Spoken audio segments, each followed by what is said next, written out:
Question 28. To guarantee the validity of experimental results, scientists rely on precise, unchanging standards of measurement. Given the transition, meteorologists develop the SI, or what's so-called the International System of Units. From the first sentence to second, there was some kind of cause to guarantee. In order to do this, they did this.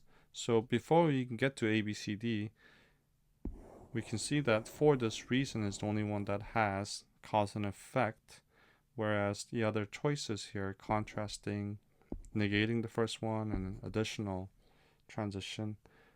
This question will use for this reason. To guarantee the validity of experimental results, scientists rely on precise, unchanging standards of measurement.